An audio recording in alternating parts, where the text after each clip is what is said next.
Jesús, como era sabio e inteligente, sabía que necesitaba de un hombre, un escribano, y iba a escribir después el Evangelio de Mateo, porque aquí ese Leví es Mateo, lo llamó a él. Pero lo interesante es que él no hizo preguntas. Lo interesante es que él no indagó sobre su futuro. Él creyó en fe. Cuando se toma una actitud en fe, Dios honrará su actitud. Dios honrará lo que es el corazón suyo dispuesto para Dios llevarle a usted a niveles espirituales extraordinarios que usted no tiene idea dónde usted puede llegar. Vamos a orar. Padre, en el nombre del Señor Jesucristo, háblanos con poder y autoridad en esta tarde. Te pedimos que tome mi cuerpo físico y tú puedas predicar en esta tarde. Te pedimos que solamente la voz del Espíritu Santo se oiga y que todo el cansancio y toda, Señor, la falta de sueño y todo lo que hemos pasado, ese trastorno en esa mañana, pueda, Señor, redundar para tu honra y para tu gloria. Somos siervos inútiles, y te pedimos que solamente la voz del Espíritu Santo se oiga. Te pedimos eso en nombre del Padre, del Hijo y del Espíritu Santo, para tu honra y para tu gloria. Amén. Podéis sentar, hermanos, por favor.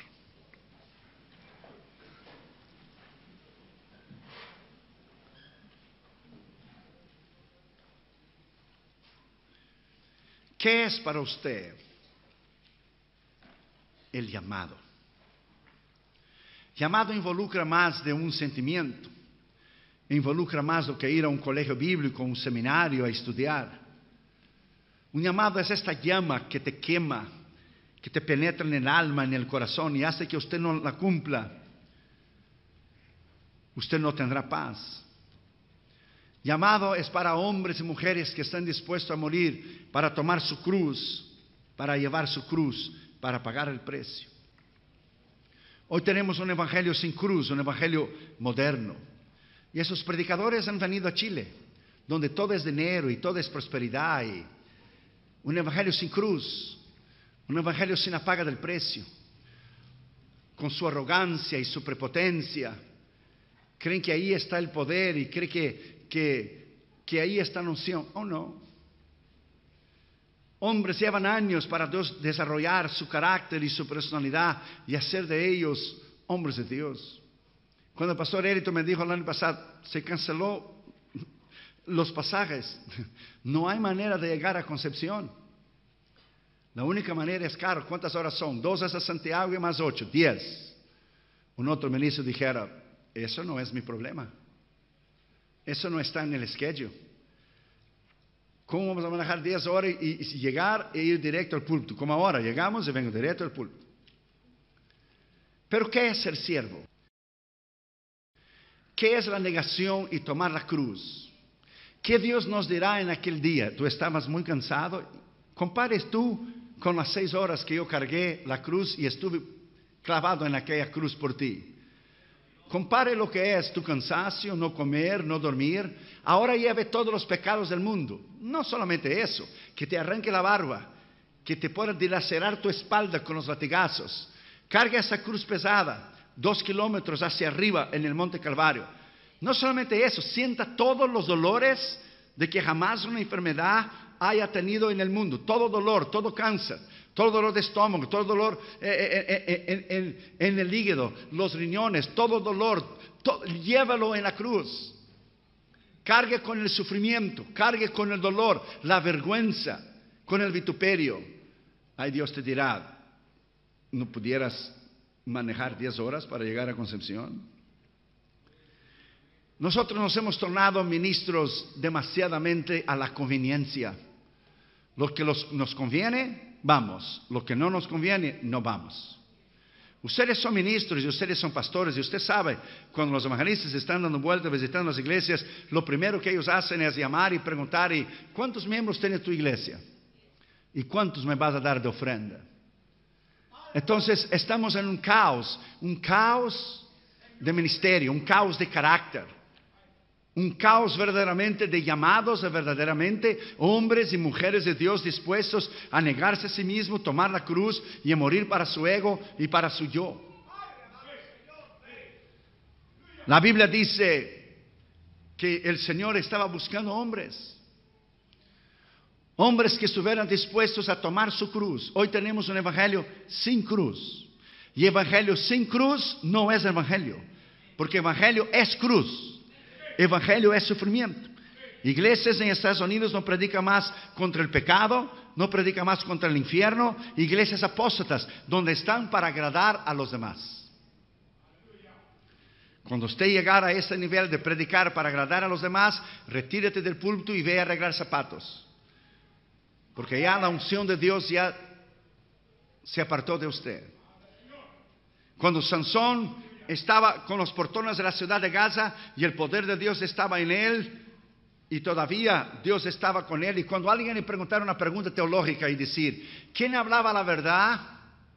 ¿Y quién hablaba la mentira? ¿Quién es que cuando mentía Dios estaba con él y cuando dijo la verdad Dios lo dejó? ¿Quién fue? Sansón. Porque cuando él mentía Dios le daba una otra oportunidad, una otra oportunidad, una otra oportunidad. Cuando él habló la verdad Dios se apartó. Increíble que la Biblia dice bien claro que él se puso contra los filisteos y abre un paréntesis. Pero Sansón no sabía que Dios ya lo había dejado. Qué terrible es esto. Qué terrible donde el respaldo, la unción y el poder de Dios ya no están más sobre usted. Lo que quedó son experiencias. Lo que quedó es el poder que usted recibió en el ayer. Ahora solamente quedó las migajas de lo que fue un ministerio del pasado. Como muchos ministerios en Estados Unidos se están desmoronando. Desmoronando por completo. Desmoronando, su orgullo, su arrogancia, su prepotencia. Unos se han divorciado, otros por su orgullo, su arrogancia. Otros han caído de la gracia, otros han adulterado. Hay un caos en el ministerio. Va a permanecer muy pocos ministros. Usted podrá contarlos con los dedos. La Biblia dice en primer lugar que Jesús vio a un hombre. Jesús ve a usted. ¿Y qué es que Él ve en usted? ¿Será que Él ve en usted un corazón dispuesto a pagar el precio, morir para tu ego, para tu yo? ¿O qué es que Él ve en usted? ¿Qué es ministerio para usted? ¿Ganancia personal, lucro, reconocimiento, fama? ¿O qué es para usted el ministerio? Ministerio, Cristo dijo, yo vine a servir, yo vine a dar.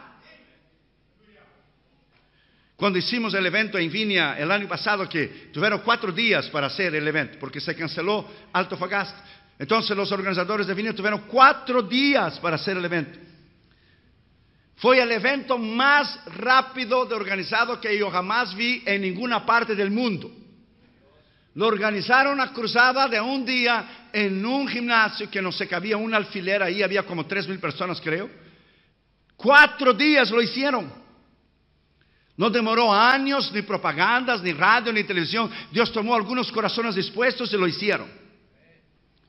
Sin embargo, algunos ministros fueron para ver el fracaso que iba a ser el evento.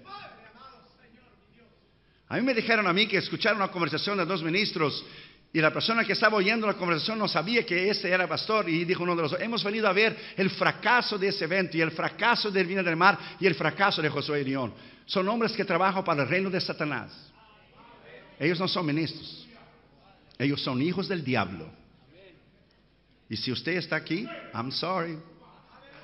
Lo siento mucho. Porque si usted trabaja para el otro reino, este reino no trabajo yo.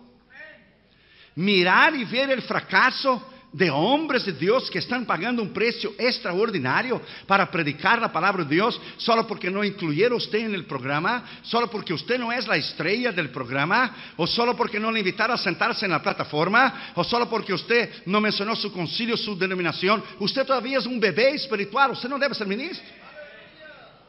Usted debe ir a estar coloreando la barca y Jesús en la barca en la escuela dominical. Eso no es ser ministro.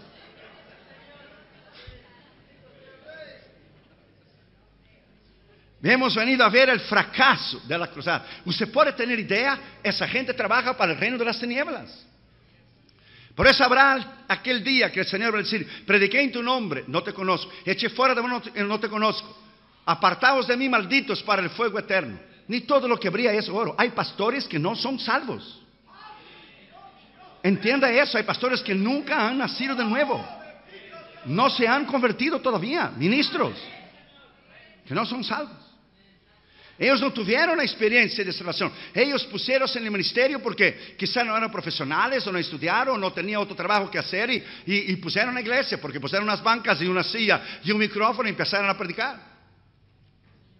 Palabras duras, ¿verdad? Jesucristo dijo, el hacha está en el árbol. Y todo árbol que mi Padre no plantó será cortado y echado al fuego. ¿Sabe lo que es el trabajo y el esfuerzo nuestro de venir del otro lado del mundo? De no dormir, de no comer, de problemas en los aviones para ir a alguien, desear el fracaso de un evento. Si yo fuera Dios, yo los matara, de veras. Yo los matara, los fulmino. Porque la Biblia dice, dejad crecer la cizaña junto con el trigo. Fíjate que ellos crecen, sus iglesias crecen también, porque no se puede discernir más hoy en día el que no tiene discernimiento, lo que es de Dios y lo que no es de Dios. Porque el que grita, salta, habla en lengua y los movimientos modernos que hoy, Dios está ahí. No quiere decir que Dios está ahí. Si usted no está en la sana doctrina, Dios no está ahí. Jesús vio a un hombre. Dios está buscando hombres. Hombres de carácter. Hombres de verdad. Hombres que viven una vida recta, honesta, extraordinaria. Y hombres que predican lo que es sin temor a nadie. Porque nosotros no estamos aquí para agradar a nadie. Yo venir del otro lado del mundo, dejar a mi esposa y mis hijos para venir a agradar a usted, yo estoy perdiendo el tiempo. Entonces yo no vengo a predicar lo que usted quiere oír, sino que lo que usted necesita oír. Llamado viene del corazón de Dios. Henry Varley dijo a su amigo Dwight Lyman Moody, Dios está buscando un hombre. Y lo que Dios puede hacer a través de este hombre, cuando él se consagrar 100% al Señor. Dwight Lyman Moody dijo, yo seré este hombre. Yo pagaré el precio, yo haré lo que yo puedo y Dios hará lo que yo no puedo hacer. Y Dwight Lyman Moody cambió el mundo. Nunca Moody fue a un seminario. Sin embargo, tenía un corazón de Dios y una entrega para predicar la palabra de Dios. Nunca fue ordenado al ministerio. Charles Finney, de igual manera. Y Smith Wigglesworth era sencillamente un plomero en Inglaterra, donde Dios le empezó a usar y la gente resucitaba de los muertos en sus cruzadas. Lo que tenemos hoy en día es títulos y nombres y la grandeza de querer ser más de los demás. ¿Y qué pasa en sus iglesias? Nada. Si ellos dicen que ellos son lo que ellos dicen que ellos son, ¿dónde están las evidencias? Enséñenme las evidencias.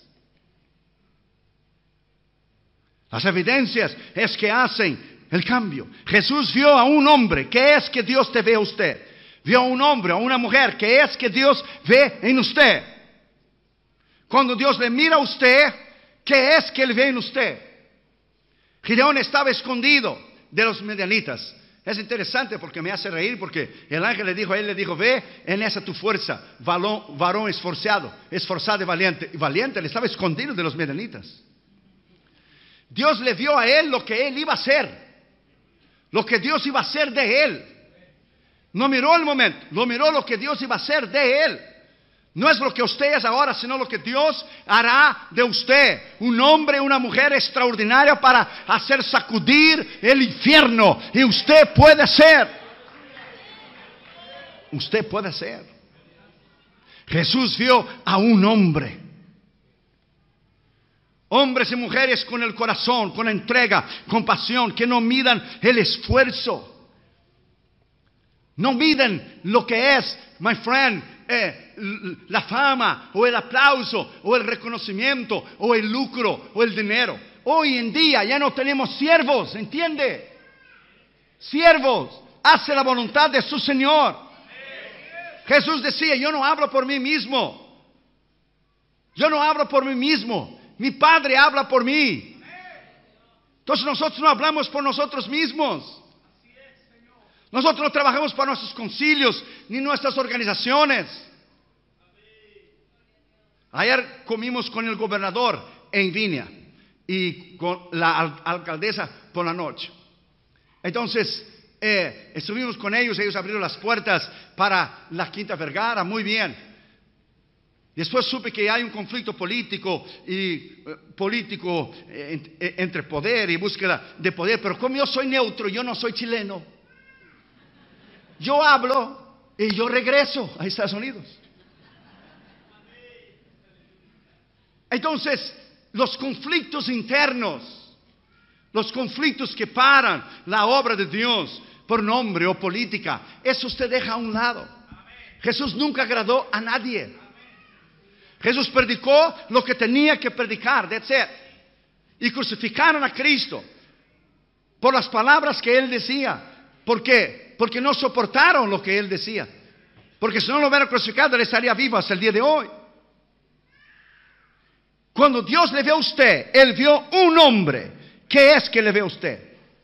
Joshua Irion Jr., mi hijo, acaba de venir de China. Fue a China, a Beijing, su primer viaje misionero solo. Ya había ido a todos los continentes del mundo conmigo, con Catherine y con Damaris. Pero más chico, ahora fue a su viaje misionero solo. Y yo le dije que él agarró el toro por los cuernos, porque cuando yo tenía 20 años, yo fui de Brasil a España, a un país libre, pero él fue a China, un país difícil, comunista. Y yo le abracé en el aeropuerto y yo lloré con él, le dije, tú sé hombre, como tus dos abuelos fueron hombres, y como tu padre es hombre. Tú vas a China y tú regreses de China. Sé hombre, no niegues al Señor Jesucristo. Tu madre y yo vamos a estar orando por ti, pero sea lo que sea, regreses, porque tú vas a tomar mi lugar. Yo te necesito que tú regreses. Y le di instrucciones y le dije, tenga cuidado cuando esté en China, un país comunista, no es predicar en los países libres. ¿Qué vas a decir cuando entres en la aduana? Y me dijo, vine a evangelizar al primer ministro de China. Josué Irion Jr. Va a tomar mi lugar el día de mañana, va a ser un hombre extraordinario. Tiene una inteligencia extraordinaria, se graduó con un GPA de 4.8, el más alto de todos los Estados Unidos de América. Barack Obama, cuando se graduó de la escuela, gracias, del high school, tenía 3.2. Mi hijo es más inteligente que el negrito y ese de la Casa Blanca. Para que usted tenga una idea. Es un genio. Está estudiando economía. Tiene una mente brillante. Dios le ha dado una mente brillante. Y le hemos llevado a ellos a todos los continentes para forjar en ellos un carácter misionero. Ha estado en países pobres, países ricos y pobres en África. Ellos no podían comer la comida de África. Y Catherine decía, papi, no hay McDonald's aquí. No, aquí es el planeta África, aquí no hay McDonald's. Déjame decirte a ti, my friend, hacer a un hombre de Dios, una mujer de Dios, lleva años. Mickey Mouse y aprovechadores y usurpadores del púlpito y engañadores, hay muchos, abundan por todos los lados. Pero hombres de Dios usted lo encuentra muy pocos. Por sus frutos os conoceréis. Ellos no vienen a buscar las almas, ellos vienen a buscar dinero. A ellos no les interesa saludar a usted, ni dar la mano a usted, ni aman a usted. Lo que ellos quieren es su dinero. Esos nuevos movimientos que tenemos hoy en día. Tenga cuidado con esto. La apostasía ha llegado. O sea, Mateo trabajaba para Roma, servicio de Roma. Era un recaudador de impuestos en Capernaum. Era el lugar donde se cobraba impuestos sobre las mercaderías en tránsito. Como las contribuciones eran levantadas por cuenta de los romanos, los judíos que ejercían esa función de receptores eran generalmente odiados y despreciados por los demás judíos. Pero Jesús fue a buscar un recaudador de impuestos. Jesús necesitaba a alguien que supiera de finanzas, que llevara los libros. Cuando Dios te ve a ti, lo que tú has estudiado, tu profesionalidad, y Él transforma lo que usted ha estudiado para su honra y para su gloria. Catherine va a ser una economista, va a hacer su maestría, su doctorado, psicóloga ahora. Y Junior va a ser un economista. Yo le dije a Catherine, ¿qué vas a hacer ahora cuando te gradúes de psicóloga y va a ser tu doctorado, tu maestría? Me dijo, voy a examinar tu cabeza para ver si hay algo adentro. Le dijo, así es que paga todo lo que tu padre ha hecho por ti, ¿eh? Muchachos de hoy. Ese hombre tenía una posición Él era un hombre reconocido. Sin embargo, cuando él oyó la voz de Cristo, hubo un cambio. La sed del reconocimiento en el ministerio hoy en día es increíble.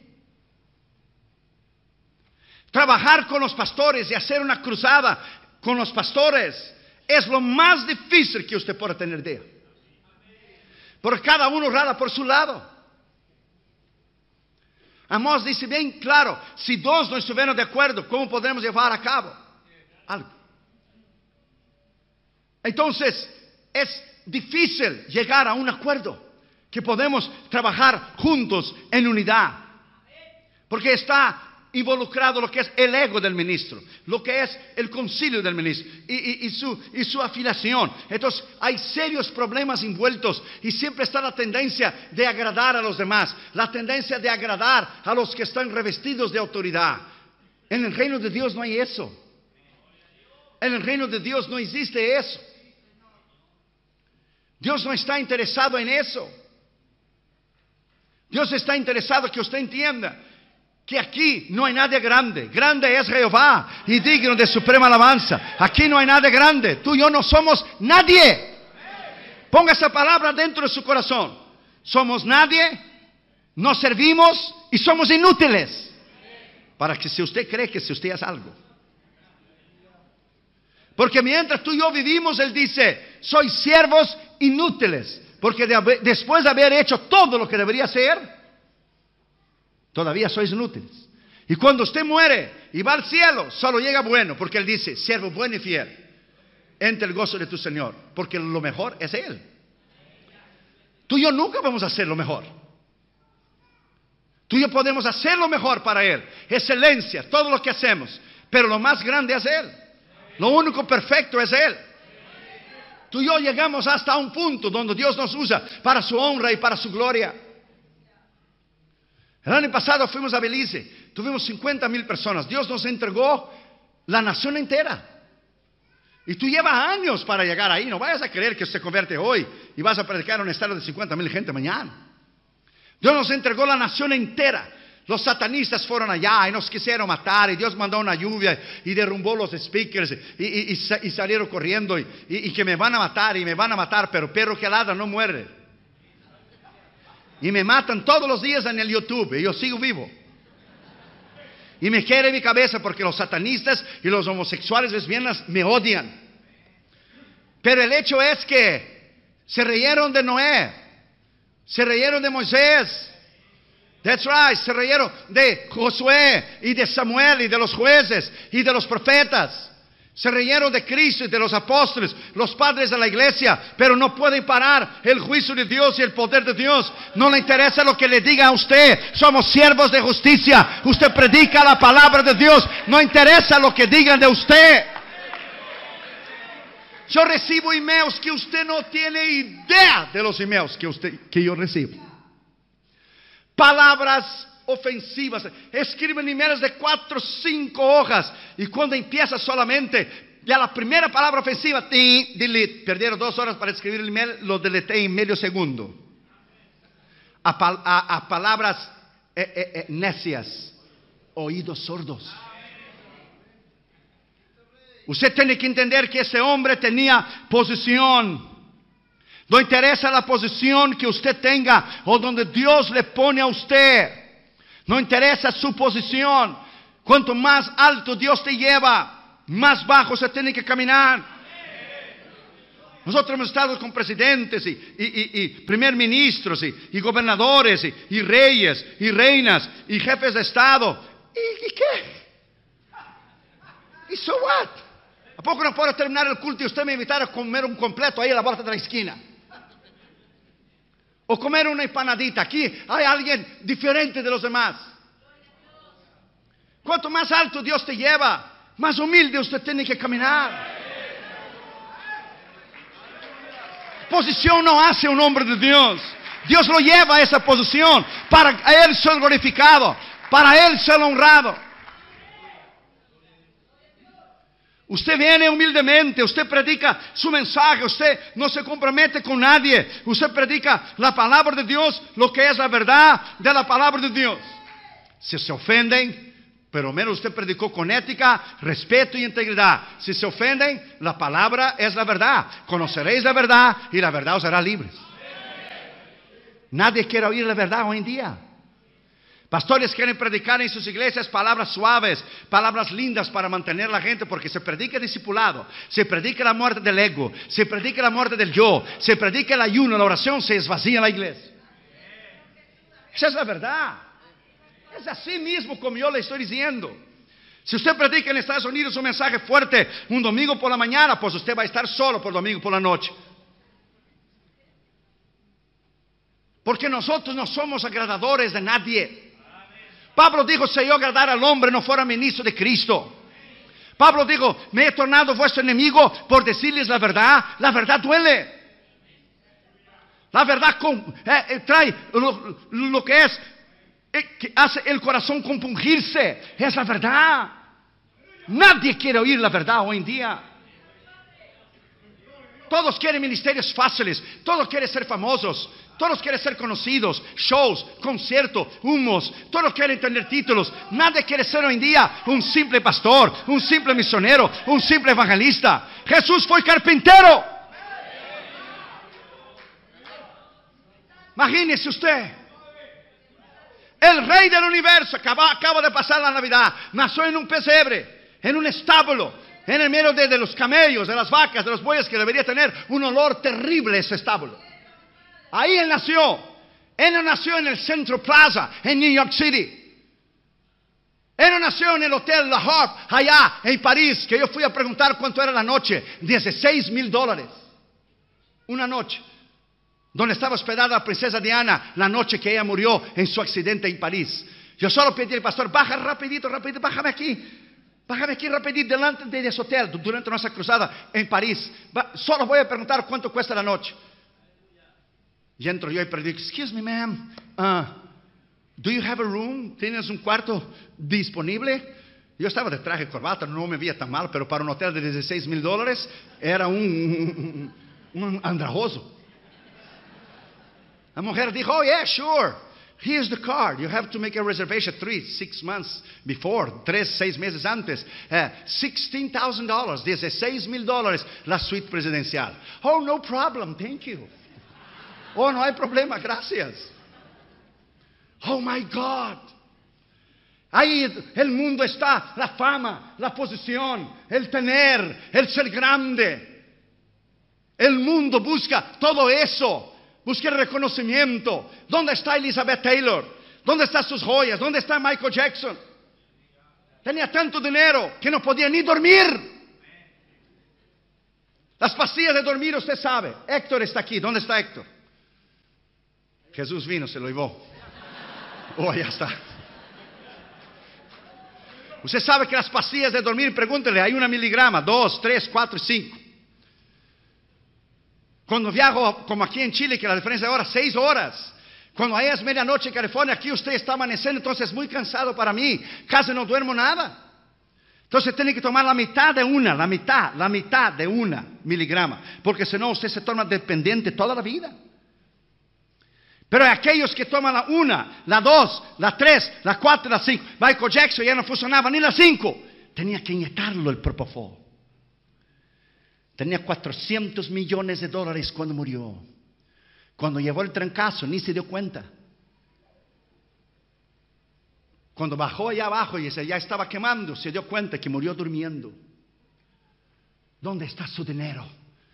¿Dónde está su fama? Su último concierto se llamaría This is it, this is it. Esto es. Dios le dijo antes, esto es. Chao. Esto es, this is it. My friend. El mundo busca todo eso, reconocimiento, fama.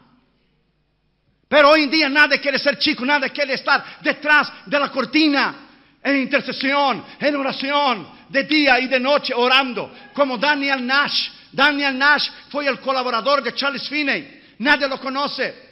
Charles Finney, el gran predicador que predicaba 100, 200, 500 mil personas, se convertía 100,000 personas en sus cruzadas, pero nadie conoce Daniel Nash. Daniel Nash fue su colaborador. Daniel Nash iba a una ciudad antes de la cruzada de Charles Finney. Él iba, entraba en una ciudad calladamente, escondido, rentaba un cuarto de un hotel y oraba y ayunaba durante semanas y durante días, oraba y ayunaba sin comer, solo tomaba agua, oraba y ayunaba. Cuando llegaba Charles Finney, él no iba a las reuniones, y cuando Charles Finney predicaba, Daniel Nash estaba solamente orando, y se convertían miles de personas, porque él ataba todos los espíritus, todos los demonios, toda brujería, toda hechicería, toda obra del diablo. Y cuando predicaba Charles Finney, era la gloria de Dios. ¿Quién hace eso hoy en día? Todo el mundo quiere su nombre en su cartel. Todo el mundo quiere su nombre en su cartel. En la tumba de Daniel Nash solamente está escrito Daniel Nash. Está escrito la fecha que nació y que murió. Y solamente dice, fue un colaborador de Charles Finney. Mighty in prayer. Poderoso en oración. Para nosotros, para el estándar de la gente famosa hoy en día, la gente diría, ¿quién era Daniel Nash? Pero estoy seguro que era conocido en el cielo y en el infierno.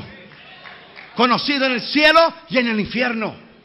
Olvídate de títulos, olvídate de posiciones, olvídate de grandezas, olvídate de aplausos, olvídate de que te reconozca en tu organización, olvídate de todo eso. Dele la honra y gloria al Dios que murió por ti, al Dios Todopoderoso. Dele a Él la honra, la gloria, la alabanza, el poder. Gracias, hermano, muy amable. Y la alabanza, porque solo Él es digno de alabanza. Evangelismo y misiones es más que ganar almas, es el carácter del ministro. Y si su carácter no está firme, desarrollado y maduro, se va a predicar una cosa y va a vivir otra.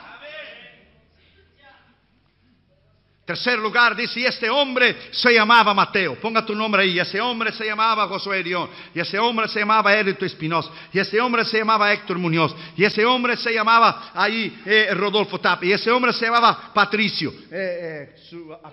Fres. My friend, ponga su nombre ahí. Y ese hombre se llamaba Mateo. Ese hombre es usted, esa mujer es usted. El Señor necesita a alguien que cambie. Alguien que cambie el medio ambiente, que donde llegue transforme el medio ambiente. Que sea un hombre de poder y un hombre de autoridad sin límites. My friend, déjame decirte a ti. La grandeza de un ministro no es lo conocido que él es. Oh, no. La grandeza de un ministro es su carácter. Es su personalidad, quién él es. El otro día fuimos a Brasil, tuvimos 112,000 personas en esa cruzada. ¿Cuánta gente cabe en el Estadio Nacional aquí en Chile?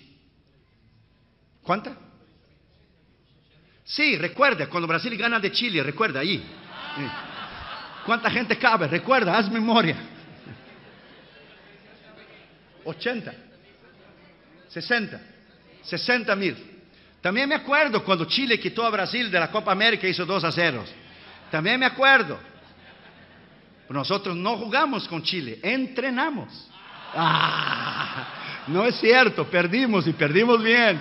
Ya les he perdonado, no hay más resentimiento. 60,000. Pues nosotros en Brasil tuvimos 112, casi el doble. Entonces cuando regresamos, había un pastor amigo mío, una iglesia chiquita en Los Ángeles, que tenía como unas 12 o 14 personas. Y me llamó a mí, tengo una emergencia. Entonces yo fui con Junior. Junior estaba más chico. Y me senté y esperé, y Junior tomó mi mano y dijo, papi, nadie haría eso que tú haces. Ningún hombre de Dios haría eso que tú haces. ¿Haces qué, Junior? La semana pasada estuviste delante de casi 120,000 gente. Hoy tiene, y como él estaba chiquito, empezó a contar. 1, 2, 3, 4, 5, 12. Y yo dije, imagínense 12. Y uno ahí es Judas. Para jugar con él, ¿ve? Dije, papi, nadie haría eso. Ningún hombre de Dios hace eso. Y dije, Junior, ¿sabes por qué te he traído? Para enseñarte a ti que el día de mañana tú vas a tomar el ministerio. Que la grandeza de un hombre no es las multitudes que él predica y lo conocido que él es. Él es ante todo un siervo. Él es ante todo un esclavo de Jesucristo. Él es ante todo un hombre que no vive para sí mismo. Él toma la cruz y se niega a sí mismo.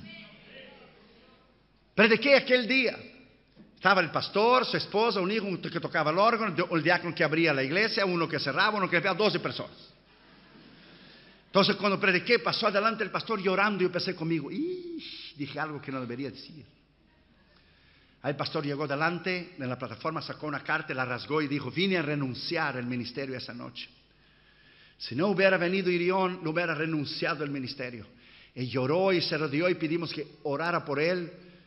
Y el Señor, él no dejó el ministerio, el Señor lo bendijo. Hoy tiene una iglesia extraordinaria y poderosa. Si yo no hubiera ido, él hubiera dejado el ministerio. Otros hombres sencillamente no hacen eso. Entiéndelo. Yo he conocido hombres de Dios, entre comillas, y cantantes que me da asco. Que lamento haber ido, ser invitado en un evento junto con ellos. De verdad. De verdad. En los conciertos es una competencia para ver quién canta mejor. Y en los mensajes es una competencia para ver quién predica mejor. Que es algo que no sucede aquí en Chile. Cuando yo vengo con Héctor Espinosa y otros hombres de Dios, ahora el pastor Patricio, predicamos nuestro mensaje, aquí nadie está haciendo competencia con nadie. Cada uno tiene su corazón, tiene su área. Cada uno ministra lo que Dios le ha dado para ministrar. Ministros y predicadores con tanto orgullo y tanta prepotencia que le da asco. Y usted dice, ¿qué yo hago aquí? ¿Qué yo estoy haciendo aquí? Dios nos dice exactamente para que los parta al medio con un hachazo. Por eso te he traído, para que los parta al medio. Hombres que le mandan una lista primero de requisitos antes de venir. Y esto, y el otro, y limusín, y aviones de primera clase. Y hasta le dice el nombre del chicle que ellos comen. Increíble. Que no toman agua así, con una botella. Que se toman agua en un vaso de cristal. Son diferentes. Sus trajes son custom made. ¿Cómo se diría custom made? Hecho a la medida, sí, hecho a la medida. Gente que tiene dinero hace sus custom made, sus trajes que se quedan a su cuerpo. Custom made suits, trajes hechos a su medida. Si Pablo y Pedro resucitaran de la muerte hoy en día, ¿qué ropas tenían Pablo en la cárcel? Cuando él escribió a los filipenses, gozaos, regocijaos, otra vez os digo regocijaos. ¿Usted cree que Pablo estaba con traje y una corbata de Calvin Klein?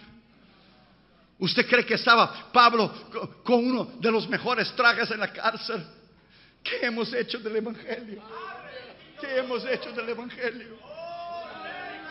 ¿Qué hemos hecho de lo que Dios nos ha dado gratuitamente? Uno trae sus libritos y sus cassettes para sostener misioneros y pagar por las cruzadas afuera de Estados Unidos y el Instituto Teológico. Pero esos hombres tienen sus aviones privados. Esos hombres, my friend, su orgullo y su prepotencia no nos dejan ni llegar a la gente. Porque sus guardaespaldas no nos dejan llegar a la gente. Cuando yo fui a Panamá, fue una cruzada tremenda. Cuando yo llegué, salí de la aduana y unos cuantos hermanos, cubre la derecha, la izquierda, por atrás, cuidado. Había como unos 8, 10, 12 hermanos diáconos. Yo dije, ¿y esto? No es que los satanistas le han dicho que le van a matar. No, hombre, le han dicho eso hace miles de años, olvídese. Eso no va a suceder. Le dijo el pastor, es que puso unos hermanos para guardarte. ¿Serán sus guardaespaldas durante la campaña? No, pastor, con todo el respeto. Y acababa de conocerlo. Yo no trabajo para usted. Yo trabajo para Dios. Dios es el responsable de guardarme a mí. Pero yo tengo que devolverle viva a su esposa y sus hijos. Oh, no. Guardaespaldas para el amigo que está allá en Roma. Ese sí tiene que tener cuidado que le mete una mano en la cabeza. Pero a mí no. Yo tengo una mano de la sangre de Cristo delante de mí. La sangre de Cristo está delante de mí. Nadie me puede tocar, nadie me puede hacer daño. Ni brujos, ni satanistas, ni vudú, ni hechicería, ni nada y ni nadie. Yo vengo bajo la unción del poder del Espíritu de Dios y nadie me puede tocar.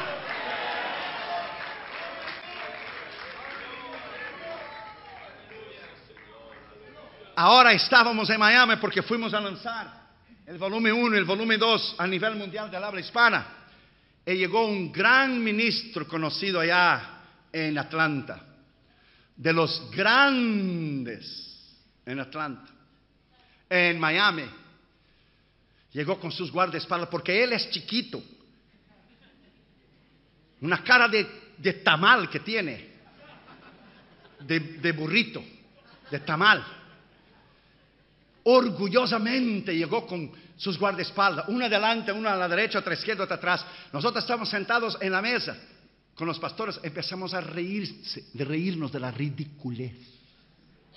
Eso se llama ser ridículo. Con todo el respeto, es una estupidez. ¿Quién va a querer matar a un miserable de este? ¿A poco él sabe códigos nucleares y para empezar una guerra nuclear o algo así? ¿Qué no hace el orgullo? ¿Qué no hace la prepotencia? ¿Qué no hace querer ser más que los demás? Es el síndrome de Lucifer. El síndrome de Lucifer en el ministerio. Y el síndrome de Lucifer también está en Chile. Ministros que se creen grandes, mayores que los demás, sus títulos, sus posiciones, consideran a los demás las iglesitas pentecostales. Cuidado con eso. Cuidado con eso. Porque el mismo Dios que llama es el mismo Dios que juzga. El mismo Dios que juzga es el mismo Dios que elimina. Horrenda cosa es caer en las manos de un Dios vivo. Caminamos pues en humildad. Caminamos pues en sencillez.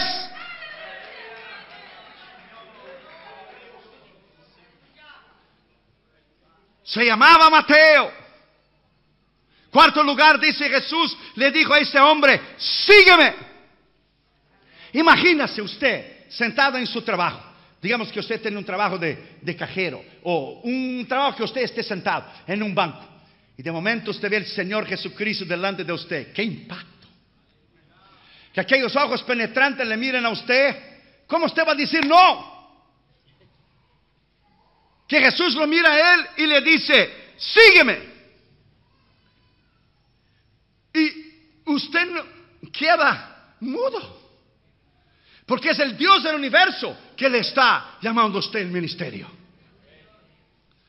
Jesús estaba diciendo, no solamente sígueme en el ministerio, pero sígueme en mi humillación, en mi muerte, en mi renuncia. Estoy dispuesto a dejar todo por Él. Cuando Dios me llamó al ministerio, yo me acuerdo todavía en Brasil, yo era un chamaco, un jovencito, no hace mucho, unos añitos atrás. Y cuando Dios me llamó al ministerio, yo era un jovencito. Yo no sé cómo usted dice aquí, jovencito, chavalo, jovencito. Los argentinos dicen un pibe. Y unos decían, si tú eres tan skinny es delgado, viene un viento y te lleva. Tienes que poner unas piedras en los bolsillos de tu trajecito, porque solo tenía uno. Se no te va a llevar. Evangelismo es solo para los que están en América del Norte. Entonces limitaron a Dios y pusieron a Dios en una caja de zapatos. Todavía están allá en sus iglesitas que tienen 10, 15, 20, 30 miembros. Limitan a Dios y creen que el Dios de ellos es el Dios de su denominación, ¿ve? Que Dios está limitado a sus reglas, su doctrina y lo que ellos creen. Dios no está limitado a lo que usted cree. Dios es ilimitado. La iglesia es mundial. Él no está limitado en una placa de una denominación. Dios no tiene fronteras. No tiene. Dios es ilimitado. Todavía están allá en sus iglesitas. Yo he creído en un Dios extraordinario. Casi tengo 5 millones de millas en Delta Airlines. 5 millones. Imagínese usted. De aquí a la luna es 240,000 millas. 320 kilómetros para ir a la luna y venir. Ahora imagínense cuántas veces he ido a la luna y he regresado. Ya he dado 20 veces la vuelta literalmente alrededor del mundo. Hemos predicado en cada continente. Hemos ido a lugares en India y en África, en lugares que se da de frente y se desafía de frente el poder de Satanás. ¿Nos han podido tocar? No.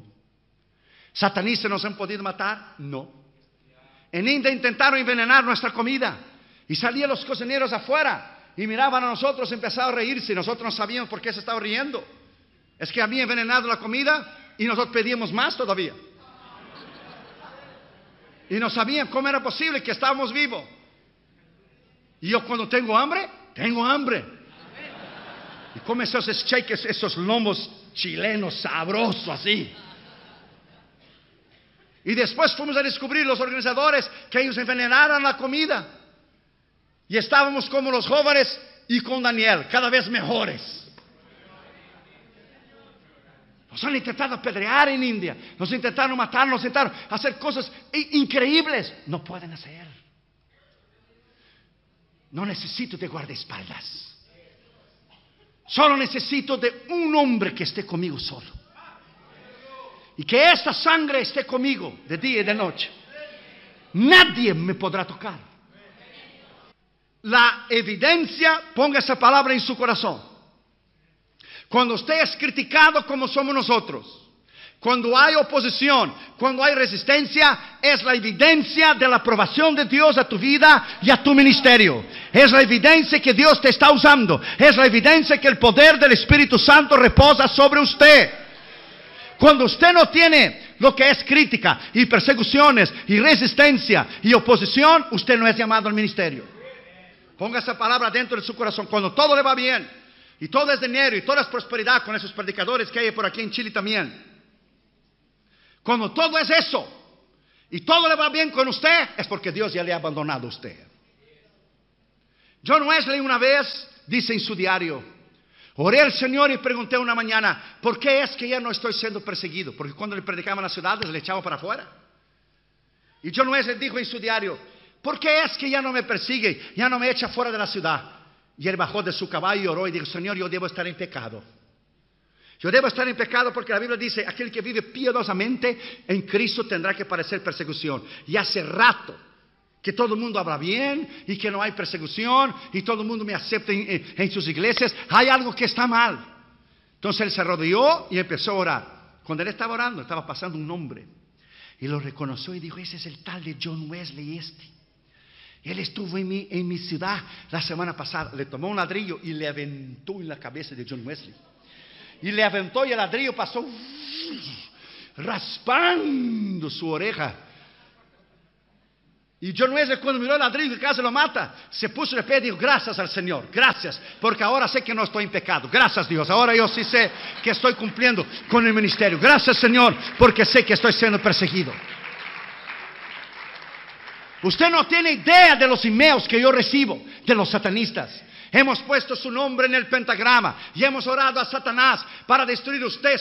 Ahora, antes de Halloween, hace crear un juego en la internet asesinando al pastor Josué Irión, que disparan con ametralladoras. Ahí estoy en el medio del pentagrama, el signo de Satanás, con velas, y me disparan a mí.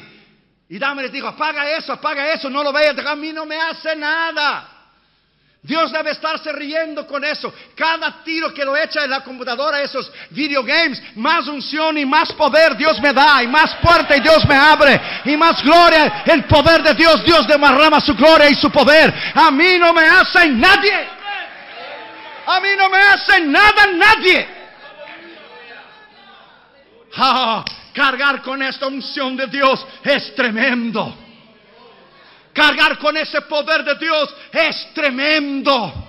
Cargar con esta unción y ese poder es algo extraordinario, my friend. Quinto lugar y último lugar, y dice: y se levantó Mateo y le siguió inmediatamente cuando le dijo: sígueme. Él no pensó dos veces. Ele obedeceu de imediato. Ele recebeu después el bautismo del Espíritu Santo en Hechos 1:13. La tradición dice que él trabajó 15 años en Judea. Escribió el Evangelio de Mateo, que lleva su nombre, cerca de 37 después de Cristo. Fue a Etiopía y ahí sufrió el martirio por Cristo. Fue un hombre de Dios extraordinario. ¿Por qué? Porque Dios lo llamó bajo un poder y una unción extraordinaria. Esta mañana, my friend, Deus te pode levar a Eu te peço que somente a voz do Espírito Santo se ouça, e que tu nos fales com poder e autoridade nessa noite, porque quando tu falas, ninguém se pode mover. No nome que é sobre todo nome, no nome do único Deus, do verdadeiro Deus, do Deus de Israel, Yeshua Yamashiach, Halamalechim Kadosh, o Messias, o Deus Todo-Poderoso. É no nome deste Deus que estamos aqui nesta noite. Fala-nos com poder, fala-nos com autoridade.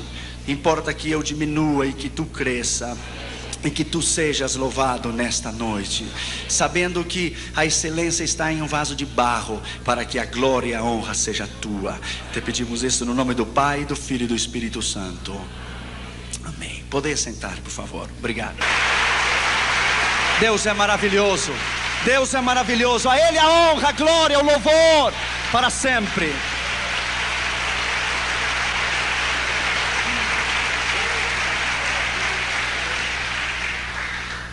O mundo está perdido. Ouça a voz de Deus nessa noite. Missões é o assunto mais empolgante na Escritura.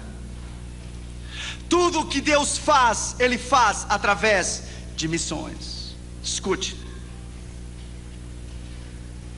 O Dr. Oswald Smith, pregando no Congresso Mundial de Evangelismo com Billy Graham em Berlim em 62, disse: se o propósito de Deus é alcançar o mundo inteiro em missões, e o desejo de Deus é que todo homem o conheça, e o grande propósito do Senhor é que toda a terra venha ao seu conhecimento, e você, referindo-se à igreja, não está interessado em evangelismo e missões, há uma grande probabilidade que você nunca tenha nascido de novo ainda. Evangelismo e missões é o mais grande. Nesse instante que eu lhe estou falando aqui, agora, nesse instante, agora mesmo, há um ano atrás e hoje, nasceram 62 milhões de pessoas. Para alcançar os 62 milhões de pessoas, fora os 5 bilhões que estão perdidos no mundo inteiro, somente para alcançar as 62 milhões de pessoas, nós temos que ganhar para Jesus cada dia 187 mil pessoas para Jesus, e 128 cada minuto nos próximos 110 anos, para alcançar a população inteira. O mundo está perdido. As grandes capitais do mundo estão perdidas.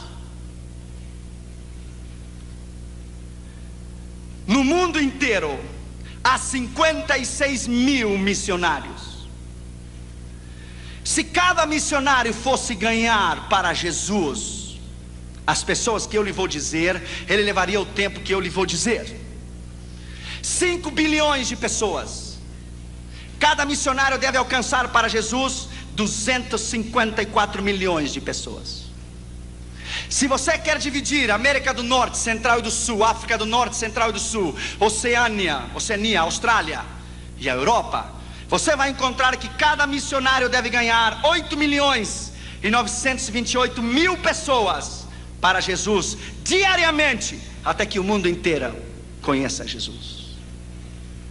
Ainda há 2 bilhões e 300 milhões de pessoas que nunca ouviram o nome Jesus. Nunca. Morrem diariamente, cada dia, 119 mil pessoas, 4.980 por hora e 165 por minuto, e 97% delas vão ao inferno.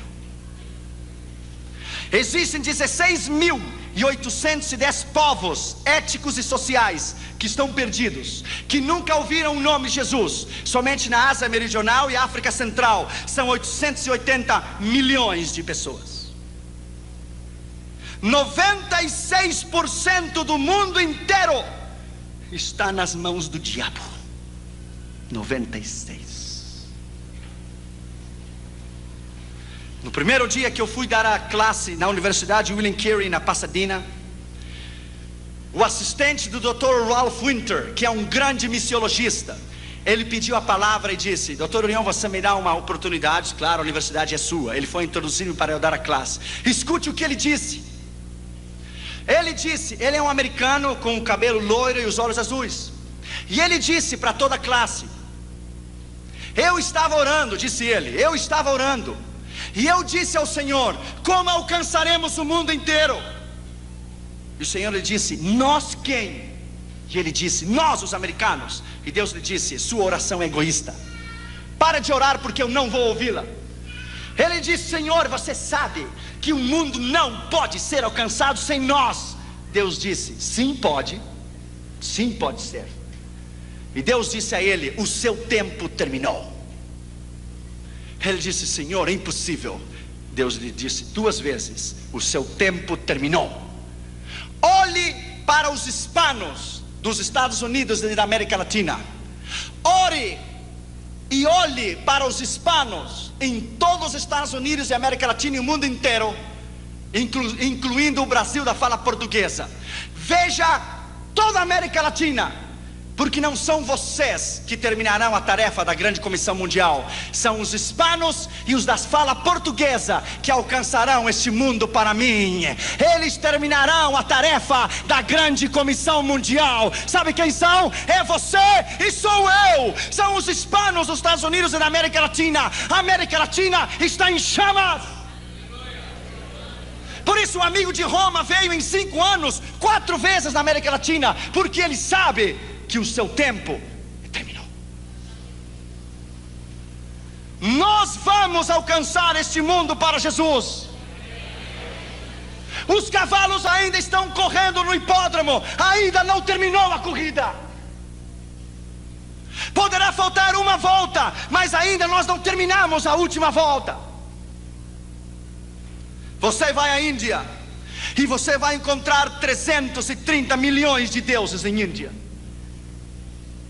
Você está pregando em Madras ou em Bombay, alguém chega a você e diz: no nome de qual Deus você está pregando? No nome de Jesus. Ah, não conhecemos, não precisamos nenhum mais Deus, já temos 330 milhões deles aqui.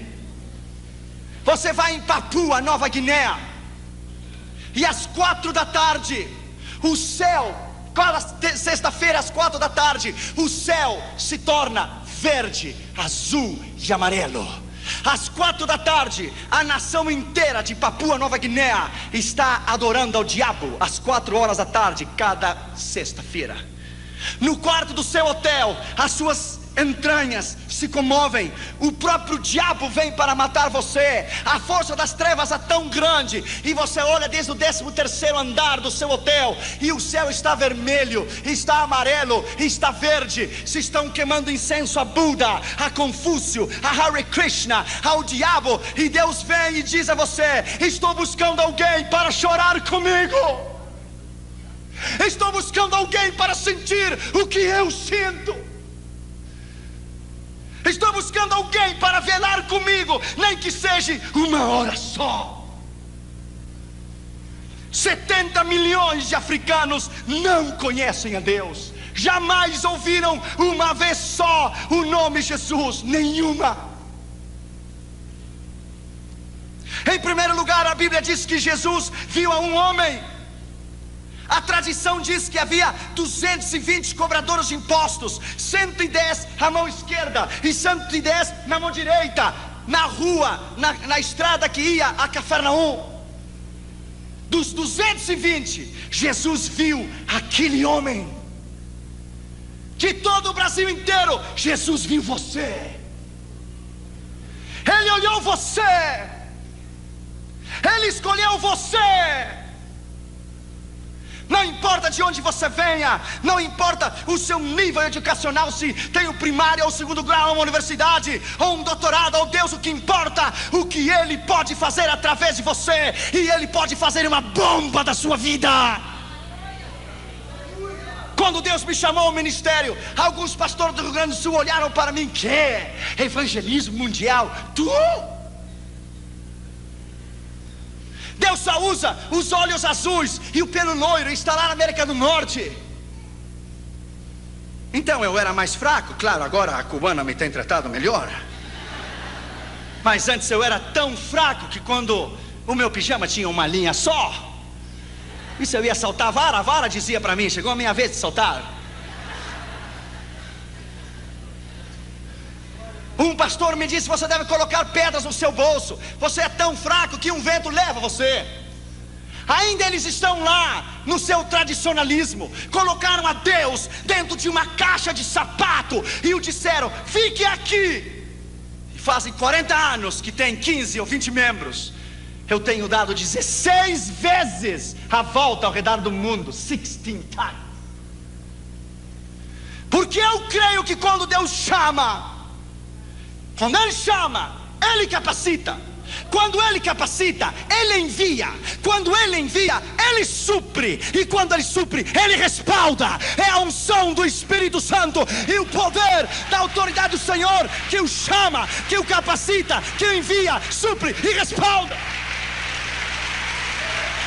Deus não tem nacionalidade.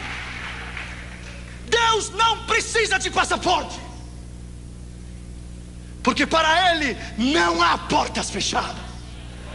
Bendito seja o seu nome. Deus escolheu este homem. Em 85 nós colocamos nossas mãos no muro de Berlim. Parecia impossível, aquela magnitude, aquela fortaleza, 25 metros para cima.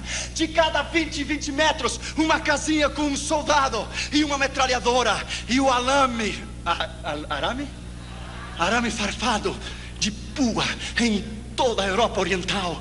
Quem diria que no dia 19 de novembro de 89 o muro se iria derrubar? Sabe o que Deus estava dizendo quando o muro de Berlim caiu? Edificarei a minha igreja e as portas do inferno não prevalecerão contra ela. Edificarei a minha igreja e as portas do inferno não prevalecerão contra ela. Edificarei a minha igreja e as portas do inferno não prevalecerão contra ela. Bendito seja o seu nome. Para Deus não há impossível. Ele não conhece derrotas. Jesus viu aquele homem. Lembro-me quando eu estava no Japão. Uns rapazes da Jokun ficaram comigo e fomos num templo budista.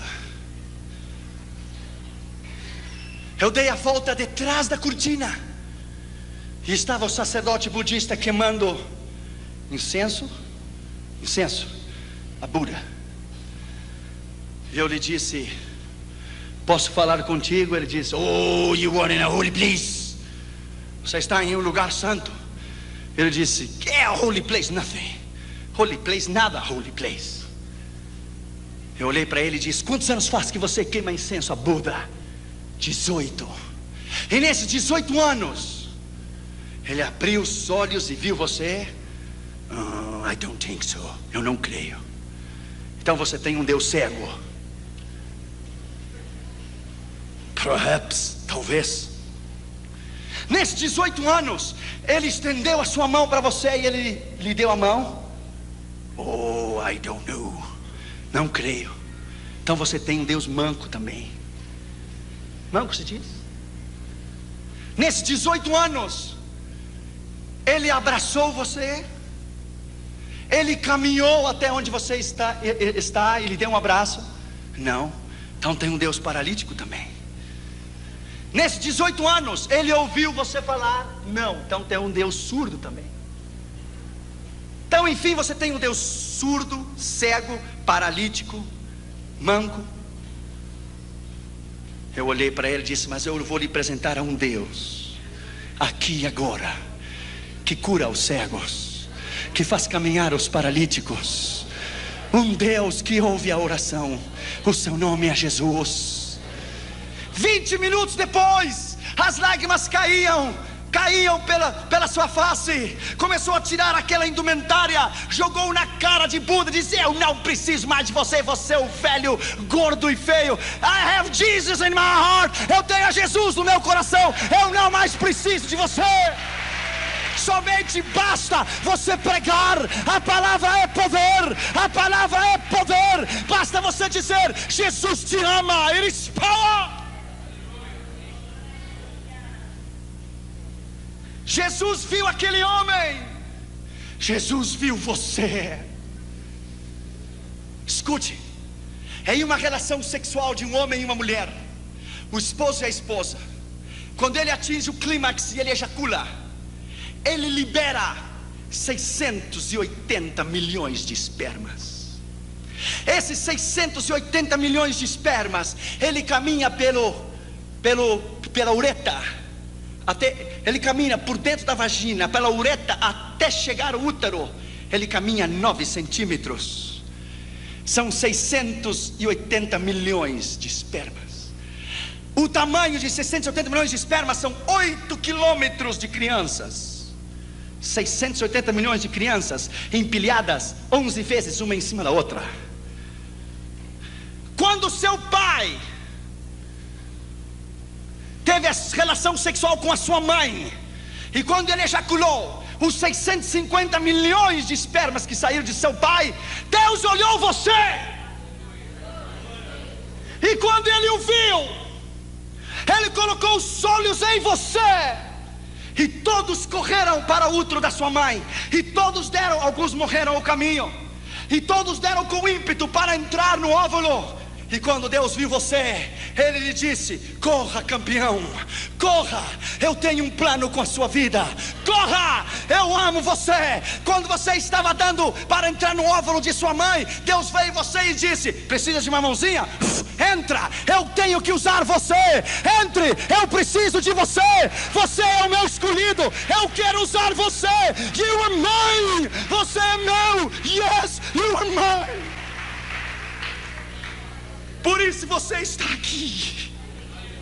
Deus somente matou os quase 650 milhões de crianças para que você vivesse. E você ainda pergunta: será que Deus me ama?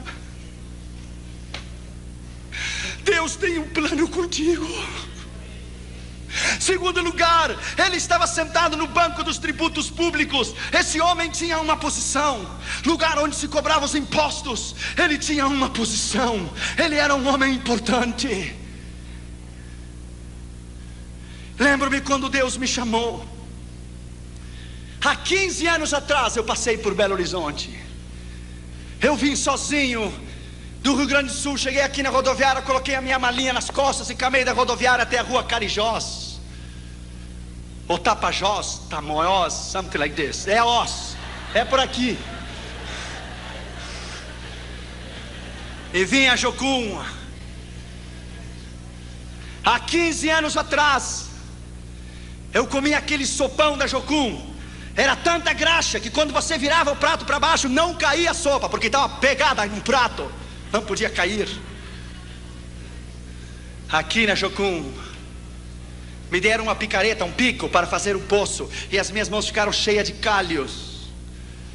Eu lembro que depois choveu, começou a encher de água o poço. Eu comecei a chorar. Pensei em voltar e ouvir a voz de Deus que me disse: eu não uso crianças, eu só uso homens e mulheres preparados. Não chore, porque eu vou levar você tão longe que lá não há mamá nem papá.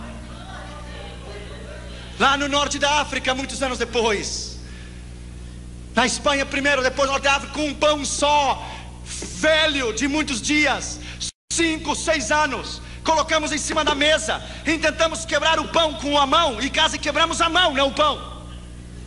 Então eu tirei o sapato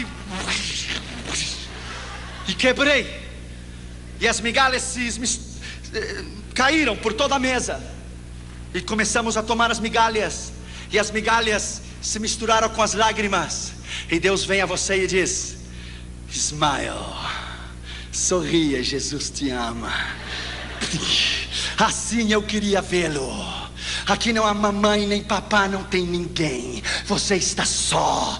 Bem-vindo à minha escola do discipulado pessoal. Eu vou tomar você como uma massa de pastel e vou prepará-lo. Você é barro e eu sou o alfareiro em suas mãos. E eu vou preparar você do jeito que eu quero. Oh, my friend, naquela prisão em 85 em Moscou, eles queriam os endereços, os contatos. Deixa eu lhe dizer, my friend, é um outro nível, é completamente diferente. Deixa eu lhe dizer, nós entramos, my friend, quando a KGB nos tomou na fronteira de Bratislava, Tchecoslováquia e União Soviética, e nos devolveram a Moscou. Você tem que ser suficientemente maduro, que se eu trouxesse um contrabando de Bíblias a essa igreja, para o pastor Círio, para o pastor Glaico, para o pastor Toninho, eu tenho que ser suficientemente maduro, para que se me tomam a mim, eu não entregar você nem a eles. Eu tenho que estar disposto a morrer pela causa. Deixa eu lhe dizer, my friend, lá naquela prisão, lá onde Deus vem em você e pergunta: você é suficientemente maduro para morrer por mim? Você me ama o suficiente para dar a sua vida por mim? Quando tomaram aquele bastão de ferro e abriram a cabeça do meu companheiro, eu tirei a minha camisa e coloquei a camisa dentro da cabeça dele. Colocaram nossos pés em cima de um banco e os guardas saltaram em cima. Lá quando nos escoltaram, quando nos tiraram da União Soviética para Viena, quando eu desci do trem, haviam 16 soldados russos com metralhadora M16 às suas costas. Eu pergunto, por que 16? Uma só faria o trabalho. O diabo conhece você. Ele sabe a ameaça e o perigo que você é para o seu reino. Quando nos escoltaram até a Áustria e nos levaram até a Dinamarca, e eu me ajoelhei no aeroporto em Viena, eu disse: Deus, eu vivo em um país livre, em um país que pode louvar e bendizer o teu nome livremente. Você talvez não pode entender isto. Minha esposa é cubana. De criança, ela nunca usou o pano vermelho da revolução de Fidel Castro. Eu sei que o Brasil tem uma ideia de Fidel Castro muito errada. Fidel Castro é um assassino, criminal. O Brasil tem uma ideia muito errada do que é Fidel Castro, porque você não viveu lá. Ela nunca usou o pano vermelho da revolução de Fidel Castro, nunca. Se ela dissesse: o meu pai me disse, o matavam. Se dissesse: a minha mãe, o matavam. Colocavam ela na frente das crianças no recreio, e algumas passavam ao seu lado e cuspiam nela, se burlavam, zombavam, porque ela nunca levou o lenço vermelho da revolução de Fidel Castro, nunca. A convicção sua de cristão e do seu chamado, você não deve vender nunca. Você não deve comprometer a sua convicção nunca. A sua convicção é o mais grande que você tem. Eles podem matar o seu corpo, mas não pode tocar a sua alma. Não podem tocar a sua alma. Quando você reconhece que tem um chamado, que você tem um propósito específico. Lembro-me aqui na Jocum, aquela ansiedade de pregar. Eu ia às 13h30, 4 da noite, no meio das árvores, aqui em Contagem, e pregava para as árvores, e abria a Bíblia e pregava para as árvores. Então eu descobri que um moço que estava ao lado da Jocum tinha uma plantação de melancias, e eu consegui uns cabos de vassoura e coloquei as melancias nos cabos de vassouras e pregava para as melancias. Nunca se converteram. Melancias mineira, dura de coração, terrível. Se converteram nunca. Eu colocava 2 aqui, 3 ali, 4 aqui, 5 aqui. Quando eu preguei na maior igreja do mundo, na igreja de Poyang-shou, na Coreia do Sul, na convenção de todo o continente da Ásia, dos jovens das Assembleias de Deus, sabe quantas pessoas haviam aquela manhã? 560 mil pessoas, 500 mil de pessoas, 55 mil diáconos distribuindo a Santa Ceia, 45 mil diaconisas recebendo as pessoas na entrada da igreja. Quando eu preguei aquela manhã e me sentei no banco, Deus vem a você com o Espírito Santo e diz: escute, Josué, das melancias eu trouxe você, das melancias, a maior igreja do mundo. Fui fiel ou não fui? Você cumpriu comigo, eu cumpro contigo. Eu fui fiel, você foi fiel, eu sou fiel. Deus não falha. Quando você dar a sua vida, quando você der a sua vida e o seu coração incondicionalmente 100%, e o seu coração, porque cristãos normais Deus não pode usar, são normais. Deus só usa ameaças, ousados, intrépidos, valentes, homens e mulheres que não se rendem por nada. Os covardes ficam em casa olhando televisão e comendo pipoca. Homens e mulheres de Deus, que o mundo não é digno de eles ter pisado este chão. Homens e mulheres de Deus que hoje são mártires pela igreja.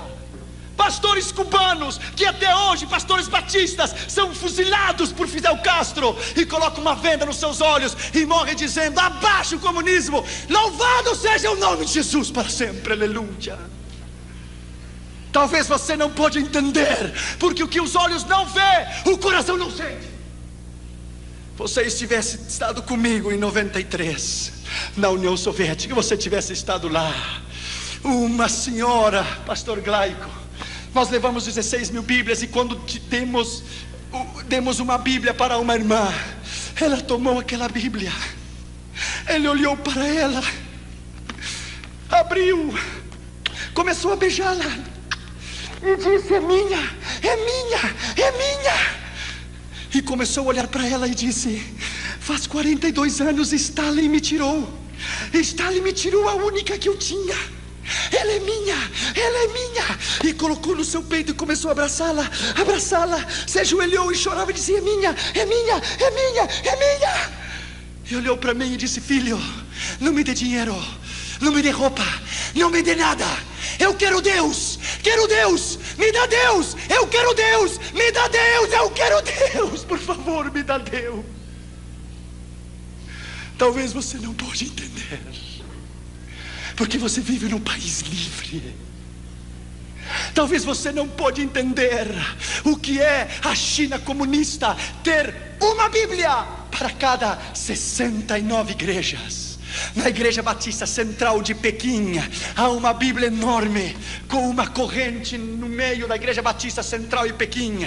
Os irmãos colocam o seu nome no blackboard, no quadro negro, 2 anos antes, o nome, o dia e a hora que eles querem ler um salmo. E cada dia e cada noite é uma fila enorme, e lá uma Bíblia só, e os irmãos chineses estão um atrás do outro, chorando na expectativa de ter uma oportunidade para ler a Bíblia. Então um rapaz lê Salmo 125, 126, e ele está vendo que a vista pulou para o 126 e diz: moço, faz 2 anos que eu estou esperando para ler o 126, por favor, se você quer ter oportunidade, espere 3 anos e meio de novo e se coloque na linha. Agora é o meu tempo. Talvez você não pode entender. Você não pode entender o que é Bangkok, Tailândia, um campo de refugiados. Eu era solteiro, não era casado, não tinha Catri Júnior. Crianças, 4.000 crianças no campo de refugiado de World Vision, visão mundial. 4.000 crianças sem teto, sem chão, no meio do barro, como porquinhos, levantavam as suas mãos e diziam: papai, papai, tenho fome, tenho fome. 4.000 crianças refugiadas da guerra de Vietnã e do Camboja e de Laos. Talvez você não pode entender. Claro que não pode entender, porque você não viu. O mundo está perdido. Deus precisa de você. Você é importante. Terceiro lugar, esse homem se chamava Mateus. Coloque o seu nome ali, coloque o seu nome ali. Se chamava Josué, se chamava Toninho, se chamava Glaico, se chamava Ciro. Coloque o seu nome lá. Você é muito importante. David Brenner, o grande missionário enviado aos índios de pele vermelhas no rio Delaware, no oeste dos Estados Unidos, dizia: Deus, eu me regozijo na minha na minha necessidade de comer e de vestir, contanto que você me dê alma, viverei. John Knox, o reformador da Escócia, dizia: Deus, dá-me as almas da Escócia, ou eu vou morrer. Zizerdorf, o grande missionário alemão, dizia: Deus, a ti te entrego a minha esposa, os meus filhos, me dá almas, porque sem almas eu não posso viver. Qual é a sua meta na sua vida? Qual é o mais importante na sua vida? Lembro-me que eu estava em Istambul, na Turquia. Fomos a um curso de como evangelizar os muçulmanos. Escute, a maior mesquita do mundo se chama Blue Mosque, a mesquita azul. Eu vi com os meus olhos 50 mil muçulmanos dobrar-se diante de Allah. 50,000. Quando terminou a convenção, eu me sentei na calçada e comecei a chorar e disse: Deus, quem virá aqui para ganhá-los? Quem tomará o tempo para estudar a missão transcultural, para vir aprender o idioma? Quem? E quando eu tomei um ônibus para regressar ao hotel, um moço muçulmano se sentou no meu lado, mais rápido que uma bala. Foi a primeira vez que alguém ganhou de mim. Ele olhou para mim e me disse: I want to invite you to convert to Islam. Quero convidar você para converter ao islamismo. Eu levei um choque. Eu ia abrir a minha boca e dizer: eu quero convidar você para entregar seu coração a Jesus. Ele me ganhou. E ele disse: ok, that's fine, está bem. I want to invite you to receive Jesus. Quero convidar você para receber a Jesus. Ele disse: parece que vão nos evangelizar nós dois. Eu disse: ok, você fala primeiro, depois eu. Você me evangeliza primeiro, depois eu. E ele tomou 45 minutos e falou sobre a fé dos muçulmanos, os 5 pilares: Buda, Mahoma, quero dizer Maomé, todos os 5 pilares. Quando ele terminou, ele disse: tudo bem, eu vou lhe fazer 3 perguntas, e se você me responde as 3 perguntas como eu quero, eu me converto aqui e agora ao Islã, e eu mudo meu nome para Muhammad Ali. E ele disse: ok. Eu disse: primeiro, eu quero que ele possa perdoar os meus pecados. Pecados? Pecados não existem. Primeiro, teu Deus não serve. Segundo, quero que Maomé possa dar-me o poder do Espírito Santo. Espírito Santo? Nunca tenho ouvido que é Espírito Santo. Imagina se é crentes evangélicos que não sabem do Espírito Santo. Os muçulmanos vão saber se é Espírito Santo. Segundo, teu Deus não serve. Terceiro, quero que ele possa dar-me vida eterna. Vida eterna?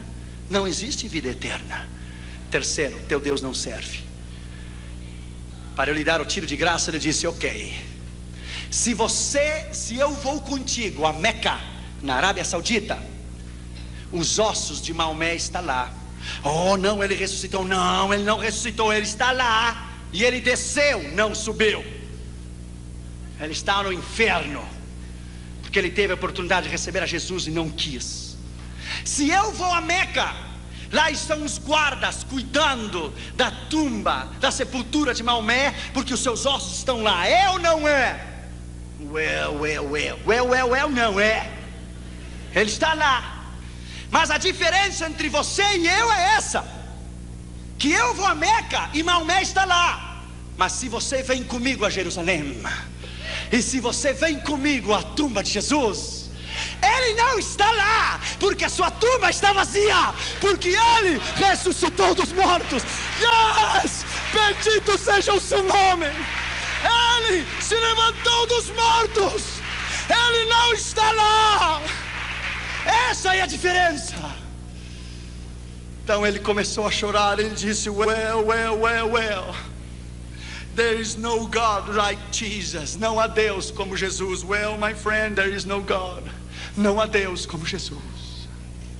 Deixa eu lhe dizer, my friend, a paixão pelas almas é a coisa mais grande que você possa ter na sua vida. Ele é mais que universidade, ele é mais que um título, ele é mais que uma posição, ele é mais do que qualquer coisa. Você respira, você vive. Durante o dia você pensa Jesus, durante a noite você sonha com Ele. Ele é o mais importante na sua vida. O chamado deve consumir você. Essas estatísticas às vezes não me deixam dormir. Elas devem consumir você. Quarto lugar, Jesus disse a ele: segue-me. Jesus não disse qual será o seu salário. Jesus não disse a ele qual seriam as suas retribuições. Ele disse: segue-me. Na Holanda, em 1983, na convenção de Billy Graham, dos evangelistas, era às 9 horas da manhã, eu estava tomando o metrô para ir escutar a Billy Graham pregar pela manhã. Passou um jovem na estação de trem central do Amsterdã, um jovem punk. Sabe o que é o punk? Com o cabelo para cima, assim, vermelho, amarelo, azul, assim para cima, e cheio de manopla na mão. E ele tinha uma camiseta. Sabe o que dizia aquela camiseta? I born to go to hell. Eu nasci para ir ao inferno. Eu levei um choque quando eu vi ele. Eu parei ele no meio da rua e disse: um momento, jovem. You didn't born to go to hell. Você não nasceu para ir ao inferno. Você nasceu para ir ao céu. Oh, claro, você me fala assim pela sua gravata e o seu traje. Se esse é o problema, não tem problema. Tirei o traje e a gravata e coloquei na praça, no chão, e me sentei com ele e disse: eu quero tomar o meu tempo contigo. Ele disse: não se interesse comigo, eu sou um lixo. Eu disse: ninguém é lixo para Jesus. Isso é mentira. Jesus ama como você é. Comecei a falar com ele. Ele tinha um ódio tão grande pela mãe dele. A mãe dele havia tido ele havia nascido na prostituição. A Holanda é terrível. A zona vermelha na Holanda, as mulheres estão nuas dentro de uma caixa de vidro e o preço da prostituição está em cima. É horrível. A mãe dele o teve na prostituição. Ele nunca conheceu o pai dele. Ele experimentou todas as drogas que você tem ideia, todas as experiências sexuais que você tem ideia. O ódio, que a raiz de ressentimento que ele tinha era tão grande, que o Senhor começou a trabalhar no coração dele. Pá, pá, pá. Eu disse: eu me interesso por você. Se ninguém se interessa por você, eu me interesso por ti. Jesus te ama e eu também. Ele olhou os meus olhos e disse: ninguém faz 18 anos que me diz que me ama. Eu disse: I love you, my friend. I love you because he died for you on the cross. Ele morreu na cruz por você e eu amo você. Só bastou uma palavra: eu amo você, e Deus rompeu, quebrou, pá! E o coração dele se desmoronou. Ele abriu o coração. Ele se colocou de joelho no meio da praça e começou a tremer e dizia: Jesus, Jesus, Jesus, Jesus, Jesus. Jesus, Jesus, Jesus, Jesus, Jesus. Uma alma só. Há pregadores que só para estádios. Uma alma é tão importante como um estádio inteiro. A mim me dá igual pregar 50 mil, ou a meio milhão, ou a 100 mil. Ou agora no Chile, que fomos recebidos pelo presidente da nação, fomos recebidos pelo gabinete do presidente. Talvez outro dia eu te direi o que foi.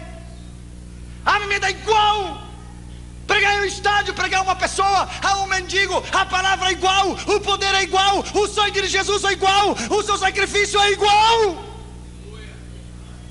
Aquele jovem se quebrantou o seu coração, tomou a minha mão, começou a chorar e fez a oração do pecador. E eu disse para ele: Jesus veio a salvar e buscar o que se havia perdido. Então ele começou a tirar aquela camisa. E eu disse: espera, moço, você vai para casa sem camisa? E ele disse: claro, como é que eu vou seguir com essa coisa escrita: nasci para o inferno? Tirou a camisa e colocou no lixo e disse: vou para casa sem camisa, mas com Jesus dentro do meu coração. Aleluia. Abençoado seja o nome de Jesus. Uma alma é mais importante que o mundo inteiro. Quinto lugar e último lugar, ele se levantou e o seguiu. Ele não fez pergunta nenhuma. Ele não disse qual será o meu salário. Ele não disse o que eu vou receber quando eu lhe seguir. Ele se levantou e seguiu. Um dos grandes problemas que estamos enfrentando hoje é o problema da convicção no chamado. É o problema da dúvida, que somos chamados ou não. É o problema do medo. Será que Deus vai suprir ou não? Claro que Ele vai suprir. Ele é o Deus do céu, da terra. Ele é o céu, Ele é o Deus do universo inteiro. Quando Ele chamar você essa noite, Ele vai capacitá-lo. Ele vai chamá-lo, capacitá-lo, enviá-lo. Vai suprir e vai respaldar a sua vida e o seu ministério. Deixa eu terminar com isso nessa noite. Acabamos de estar no Chile agora, em abril de 96. Eu fui a essa campanha no Chile como se fosse qualquer uma outra campanha. Oramos, jejuamos. Dentro do meu avião eu sabia que alguma coisa diferente ia acontecer no Chile. Quando o avião chegou em Santiago, de Miami a Santiago, eu me emocionei muito. Eu chorei. Talvez da mesma maneira quando cada vez que eu chego no Brasil eu levanto a bandeira para cima. A emoção é muita regressar à minha pátria. Quando fomos para a campanha de segunda a quarta, era no auditório da Escola de Evangelismo e Missões. Vieram 450 pastores de todo o Chile, desde Punta Arenas até Arica, de toda a nação. A cruzada chegou aos ouvidos dos políticos e chegou ao gabinete do presidente o que estava sucedendo. Na quinta-feira pela manhã, eu fui recebido no Congresso Nacional Chileno. Falei aos senadores e deputados e me deram a medalha do Congresso, The Congressional Medal, que é o maior reconhecimento que um pregador estrangeiro pode receber. Quando me deram o Congressional Medal, eu fui recebido como filho ilustre da nação chilena. Eu nunca mais, o brasileiro não precisa, mas os americanos jamais precisam de visto para ir ao Chile, por um decreto-lei do gabinete da presidência do Chile. Em 125 anos de história, ninguém evangélico havia sido reconhecido ou recebido pela presidência. Isso foi na quinta que me deram a medalha do Congresso. Na sexta-feira nós tivemos 20 mil pessoas no estádio da Quinta Vergara. Então os políticos começaram a vir e começaram a entregar o seu coração a Jesus. A televisão, Canal 24 Nacional do Chile, eles não tinham sido convidados para ir à cruzada. Eles souberam e foram por eles mesmos. Escute o que Deus fez. Deus é grande. Colocaram o nome de Jesus numa linha, num arame assim, de ponta a ponta, e colocaram o nome de Jesus enorme num isopor. Jesus, enorme. Então o estádio da Quinta Vergara, ele tem uma cúpula assim de trás. Ele faz um círculo. Então o ar que vinha de frente passava por mim, ricocheteava na parede, e quando ele regressava, o nome de Jesus que estava no isopor, o vento começou a levantar o nome de Jesus assim, diante de 20 mil pessoas, e ficava parado até que o vento se ia. Regressava de novo o nome de Jesus, no arame, um nome, uma faixa, um letreiro com o nome de Jesus. E eu comecei a notar no meio da mensagem.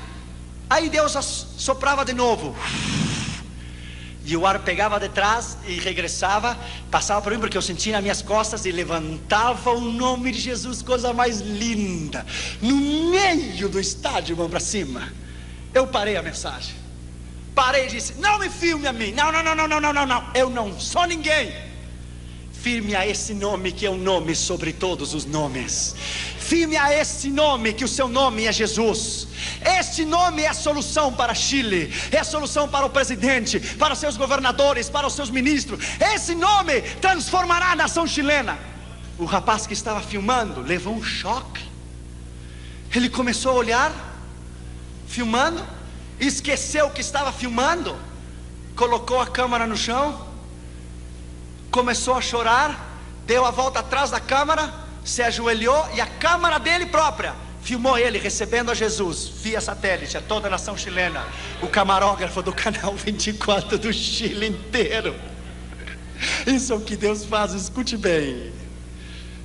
Na terça-feira, no Palácio de Belas Artes, quando eu fui recebido com visita ilustre, me deram uma placa de prata. O Dr. Josué Arião Visita, e filho ilustre da nação chilena, deixa ele dizer, e me deram um livro para eu escrever. Neste livro, onde havia escrito George Bush, Ronald Reagan, os reis da Espanha, os reis da Inglaterra, e Margaret Thatcher e Gorbachev.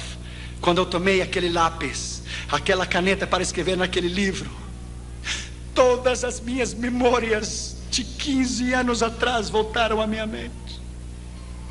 Vieram à minha mente a mala pesada da rodoviária de Belo Horizonte até a Tapajós, Tamoiós, eu não sei, ali que pegava para ir a Contagem. Veio o sopão da Jocum, veio o pão velho na Espanha e no norte de África, veio o problema de Moscou, veio tudo em minha mente, veio rápido em um flash, vieram as melancias, veio tudo em minha mente. Eu tomei aquele lápis e entre lágrimas disse: Deus, quem sou eu? Ninguém. Quem sou eu? Eu seguramente, quando eu tomei aquele lápis, Deus estava dizendo: o diabo tem os seus homens, mas eu também tenho os meus. Eu também tenho os meus. E tomei aquele livro chamado Livro de Ouro e coloquei: eu dedico toda esta honra, a medalha do Congresso, a medalha de prata, a placa de prata, eu dedico àquele que nasceu, viveu, morreu, ressuscitou. A Ele, Jesus, digno de honra, glória, louvor, sabedoria, ciência, magnificência e poder. Eu dedico a Ele toda essa honra e glória e poder.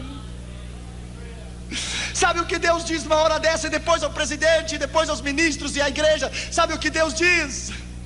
Deus diz: há um tempo para esconder-se, há um tempo de preparação no ministério. Deus disse a Elias em 1 Reis 17: esconda-te no arroio de Zerete, esconda-te. Ele ficou 3 anos tomando a água do arroio. Deus humilhou, porque ele teve que viver na mão de uma viúva. O filho da viúva morreu, ele orou sobre ela, Deus ressuscitou, Deus ensinou ele a ouvir a sua voz, ele viver uma vida de milagres. 3 anos depois, 1 Reis 18, veio a palavra do Senhor a Elias. Ele disse: agora mostra-te, Israel, bendito seja o seu nome. Há um tempo para se esconder, e há um tempo de Deus levantá-lo como coluna, de Deus levantá-lo na trincheira. Deus precisa de você.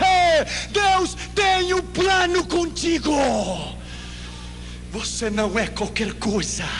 Você é o melhor que Deus tem. Você é o melhor que Deus tem. Vamos nos colocar de pé, por favor. Veja essas lágrimas no seu rosto. Incline a sua cabeça e feche os seus olhos. Você é importante. Você é mais importante do que você pode pensar. Há pessoas aqui nesta noite que têm recebido o chamado do Senhor e estão em desobediência. Hoje é uma noite especial. Nessa noite houve uma moça na Argentina, escute a voz de Deus. Ela tinha 18 anos quando Deus chamou ela para missões. Ela tinha um namorado, se casou com ele no 1º ano, nasceu o primeiro bebê, isso é normal. Quando nasceu a criança, ela disse: eu sou jovem, eu tenho toda a vida para educar o meu filho, então eu vou servir ao Senhor. O filho dela cresceu, as crianças crescem muito rápido. Quando o seu filho tinha 17 para 18 anos, conheceu uma moça, se casou com ela e deu um neto para ela. Com 36 para 37 anos de idade, ela foi avó, porque ela se casou com 17. Ela disse: eu ainda sou jovem, tenho muitos anos para servir ao Senhor, vou educar e ajudar a criar o meu neto, então servirei ao Senhor. Ela tinha 65 anos de idade e tinha se esquecido do chamado. Estava sentada na sua casa em Buenos Aires, Argentina, e um homem de Deus estava caminhando na rua, e o Espírito Santo veio a ele e lhe disse: mude para o outro lado da calçada, aperte o botão na campainha, e a pessoa que sair, você dirá isso, isso e isso. Ele foi, apertou o botão. Quando a senhora saiu com 65 anos de idade, o Senhor nem a saudou. O homem de Deus levantou a sua mão e disse assim: diz o Senhor Deus Todo-Poderoso. Irmãos, me arrepio, irmãos, não brinque com Deus. Assim diz o Senhor: você era jovem quando eu a chamei para o ministério, mas você me esqueceu. Assim diz o Senhor: 200.000 argentinos irão ao inferno por culpa tua, e tu me vai dar a conta de cada um deles naquele dia. Cada um deles você me dará conta. No outro dia ela amanheceu morta. A Bíblia diz: se eu digo ao pecador que ele vai morrer, e tu não lhe adverte, ele morrerá pelo seu pecado, mas o sangue dele demandarei da tua mão. Da tua mão. Inclina a tua cabeça e fecha os teus olhos. Essa noite Deus vai fazer uma grande coisa aqui neste lugar. Deus vai quebrar corações nessa noite. Deus vai quebrar orgulhos nesta noite. Ele vai quebrar nesta noite, em nome de Jesus. rebeldias, corações orgulhosos. Ele vai quebrar a sua incredulidade, Ele vai romper a sua dúvida. Ele vai lhe dizer que Ele é Deus, que Ele é Senhor, Deus do universo, que não há razão para você duvidar dEle. Nesta noite, em nome de Jesus, saiba que Deus tomou um gaúcho santamariense, um jovenzinho, cheio de inseguridades, e Deus o levou ao mundo inteiro. Deixa eu lhe dizer, e do interior, nem de Porto Alegre, do interior, Deus não tem passaportes, Deus não tem nacionalidades. Nessa noite, em nome de Jesus, há missionários que foram chamados que estão aqui, há obreiros que foram chamados que estão aqui, há moças que foram chamados que estão aqui, em nome de Jesus de Nazaré. Se você quer chorar nessa noite, chore, porque é melhor chorar agora do que chorar amanhã. Inclina a sua cabeça e feche os teus olhos em sinal de reverência. Nessa noite eu vou fazer 2 convites rapidamente. Eu entendo que essa mensagem é para os crentes, mas talvez você esteja aqui e não é crente, e não é cristão. Talvez você está aqui e não tenha Jesus como seu Senhor e Salvador. Jesus quer salvá-lo nesta noite. Eu entendo que essa mensagem é para a igreja, mas se você está aqui convidado e não tem Jesus, ou está lá no saguão, no outro lado, pelo telão, Jesus quer salvá-lo. Jesus quer escrever o seu nome no livro da vida. Se você foi convidado, mas ainda não é convertido, ainda não tem Jesus, o Senhor quer salvá-lo. Se você gostaria de entregar o teu coração a Jesus, depois, na segunda oração, eu vou orar pela igreja, eu vou orar pelo seu chamado, vou orar pelos teus filhos, vou orar pelo teu matrimônio. Se você está enfermo, Deus te vai curar. Mas nessa noite, se você não tem a Jesus e você gostaria de entregar o teu coração a Cristo, para que Ele salvasse a tua alma e escrevesse o teu nome no livro da vida, amém, você deve arrepender do seu pecado, você deve confessar o seu pecado, e você deve entregar o seu coração a Jesus. Amém. Nessa noite, o Senhor quer salvá-lo. Em nome de Jesus. Se você está aqui nessa noite e não tem a Jesus como seu Senhor e Salvador, Jesus quer salvá-lo. Amém. Se você gostaria de entregar o seu coração a Cristo, para que Ele te salvasse, escrevesse o teu nome no livro da vida, levante a sua mão direita onde você estiver, e Jesus vai salvar você. Amém. Levante a sua mão. Haverá alguém nessa noite, há uma pessoa lá, levante a sua mão bem alto, Deus te abençoe. Outra pessoa, levante a sua mão, Deus te abençoe. Levante, lá em cima, Deus te abençoe, obrigado. Levante a sua mão, alguém mais.